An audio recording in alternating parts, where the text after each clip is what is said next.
Hello and welcome to the last episode of Empowering People with Energy, where we give you the connection, the information you need to manage your energy.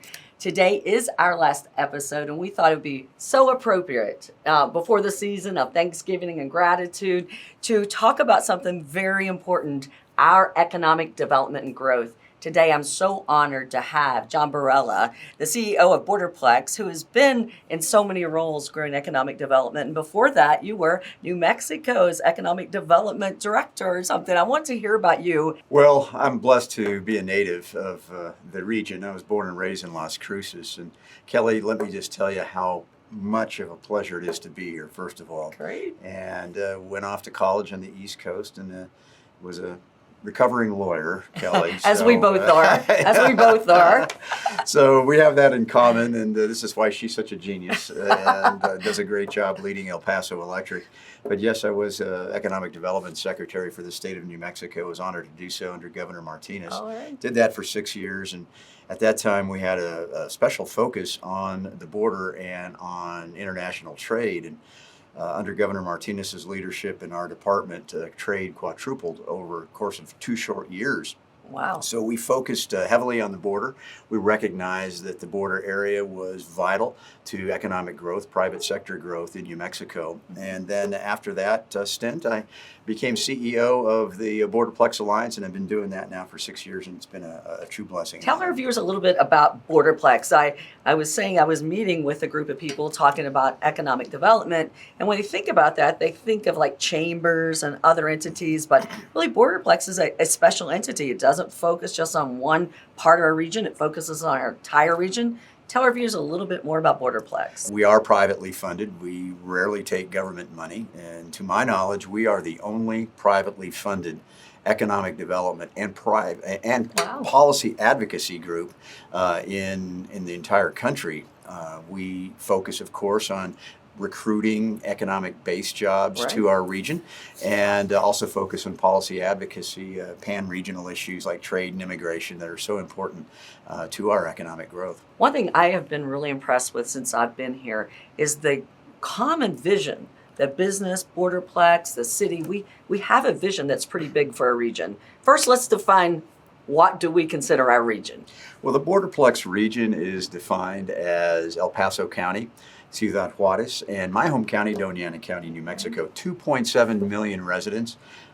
We're obviously connected economically, culturally, Sure. historically, and those factors lead to, I think, a strength and unity, just as you mentioned. Mm-hmm. We're all aligned for one common purpose, and that is to create jobs and improve the economic welfare of everybody here in our Borderplex region. And I love that concept because we do rise and fall together. I think that's something that I wasn't aware of before I moved here. You know, how the maquiladores impact us and how that we all work together in so many ways. So I love that definition of the Borderplex. What are some exciting things going on? Well, we have lots of activity currently going on at the Borderplex. We are at record levels of vetted projects. We've never seen as much activity in our region for large industrial projects, some office projects, and other great possibilities for our region, multi-billion-dollar projects. And we're very excited and bullish as we head into 2023. We are absolutely at the epicenter of what I believe is a reshoring boom, a nearshoring boom, and that's part of what we're up to right now in terms of our exact messaging Right. to countries, to companies in other countries looking to get out because of a variety of circumstances. But we are extremely busy right now, and God willing, we're going to close a few big projects in the Yes. next few months. And we have closed some, and you won an award, or Borderplex won an award. Talk about that. Well, we're honored, and you're- you're part of that success winning because so you were on the many- leadership team. Winning so many awards. Just about 1 short year ago, we were named the International Economic Development Organization of the Year by Yes. 5,500 of our peers, the International Economic Development Council, and Right. that was a huge victory for our region, for our Absolutely. leadership, and obviously for our staff. I have an incredibly talented And staff. you do, for sure. And only 9. We Too operate in a hot. very efficient operation, and I give all credit to the staff and the leadership team at the executive committee and board level. Now, talk about the volume of activity, because I don't think people are aware how many people are visiting, how many RFPs that you deal with. Why don't you just give them some magnitude of numbers, even just this year? Yeah. Well, this year we're on track for completing over 100 requests for proposals from companies looking to expand or relocate in our region. That is an enormous amount of work. The detail that goes into those RFPs is phenomenal. Right. It has to be very precise, very accurate, and it has to be persuasive. And that in turn then leads to site visits. We are on track to probably have at least 60 site visits from companies looking to expand or relocate. Sometimes they come multiple times. Right. And then it funnels down to project conversion and making sure that they select our region. And we have to make it very clear, we are focused on companies that pay county median wage or jurisdictional median wage or above. I love that. We want people to have a living wage.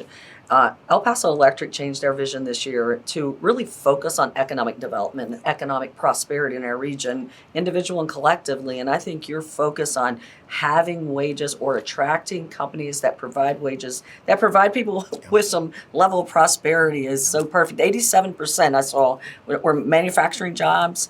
So a lot of variety, but I think you're really targeting, like Schneider Electric, which you won a project award for, best project, another award, targeting something that's sustainable, right? Exactly. We're focused on economic based jobs, and we define that fairly simply. Either make something, manufacturing, or you export 50% or more of your services.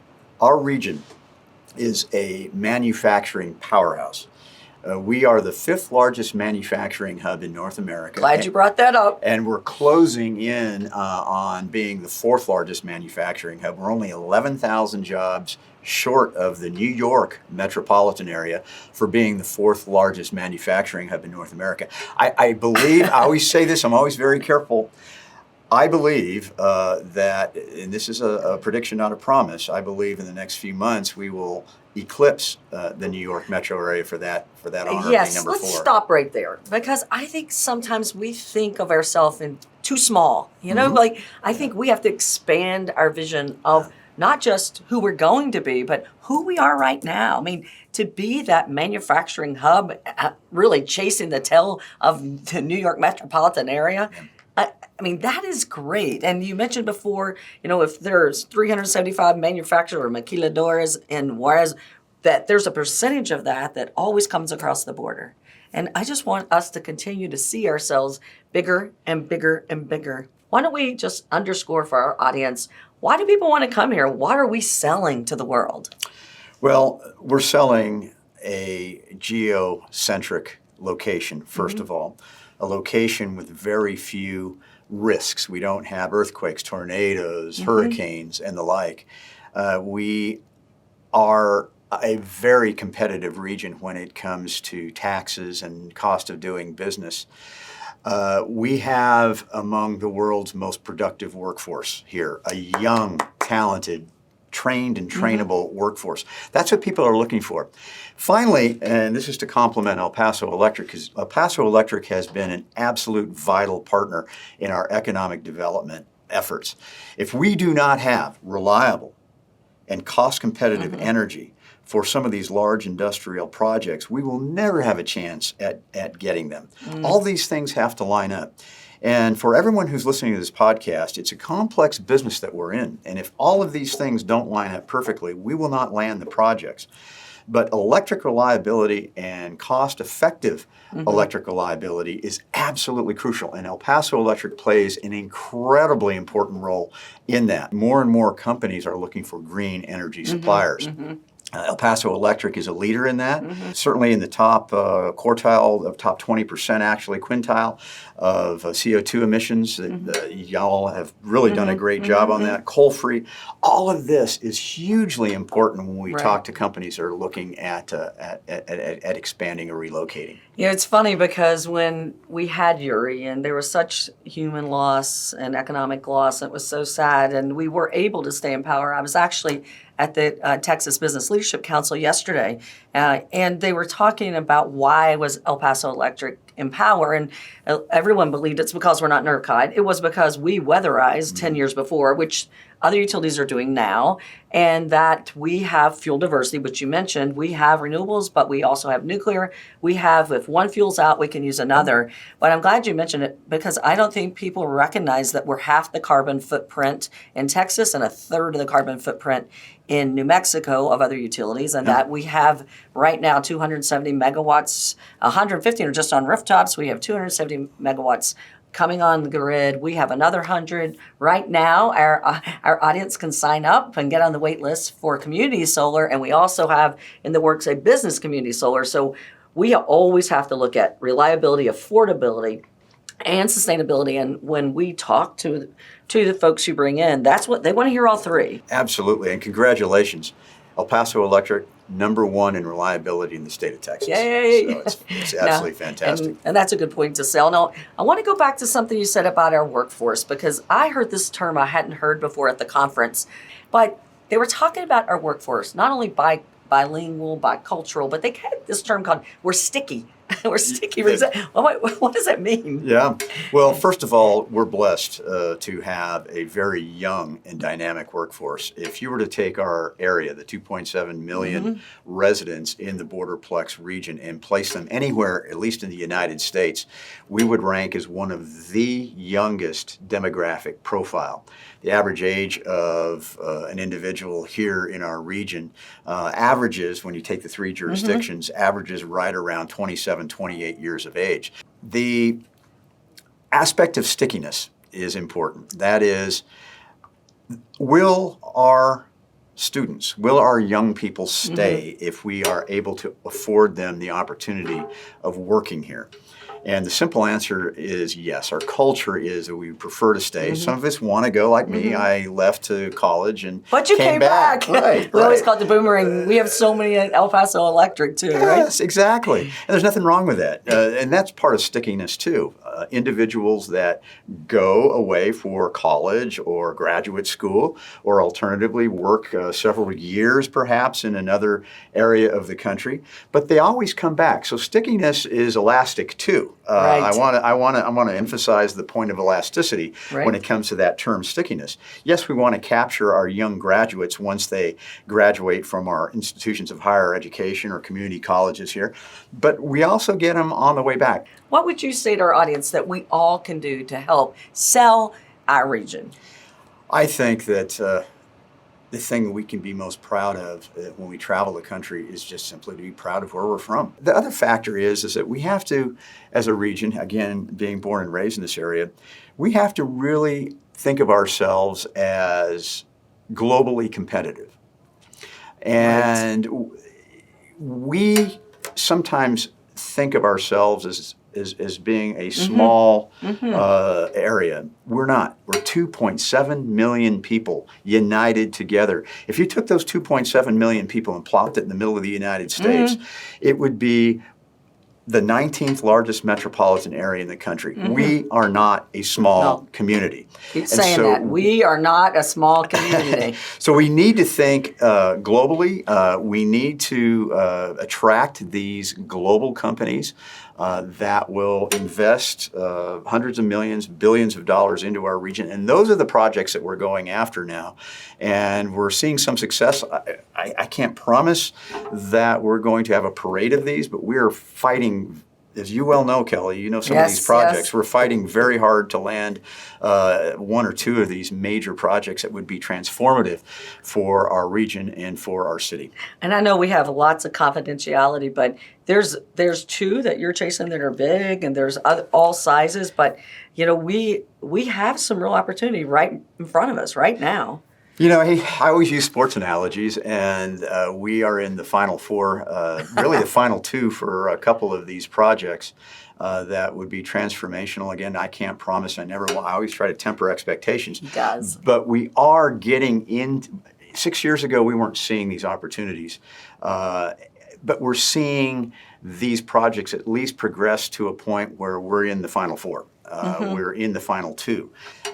The other analogy I will use is that we just need one fast gazelle to break from the herd. Once that happens, I think others will follow. I agree too. And so we're fighting hard for those projects. And again, I want to repeat this very critical point. What you guys do, what El Paso Electric does, is vital because of these companies' concerns with all of the reasons that I said before. And again, I have to emphasize that point and thank you guys for being such good partners. And you're always so kind. But I don't think there's a meeting that you don't at least say thank you to El Paso Electric and the other utilities and just thank us for our participation. So we appreciate that.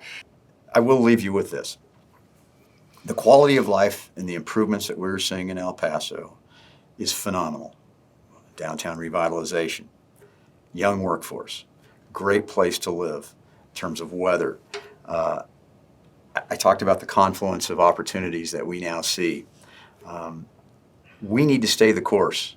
And I believe that 2023 will be a very, very good year for us. I believe that in the next 5 years, we're going to be in a fantastic position. We are already seeing record low levels of unemployment, record job growth across the region, record construction growth on both sides of the border. That's already happening. And I think people realize that and see it, they feel it. Some of the large projects we've been able to recruit, Amazon, TJX, Schneider, all these others that we've been talking about, our future is extremely bright. It's great right now. It'll get greater.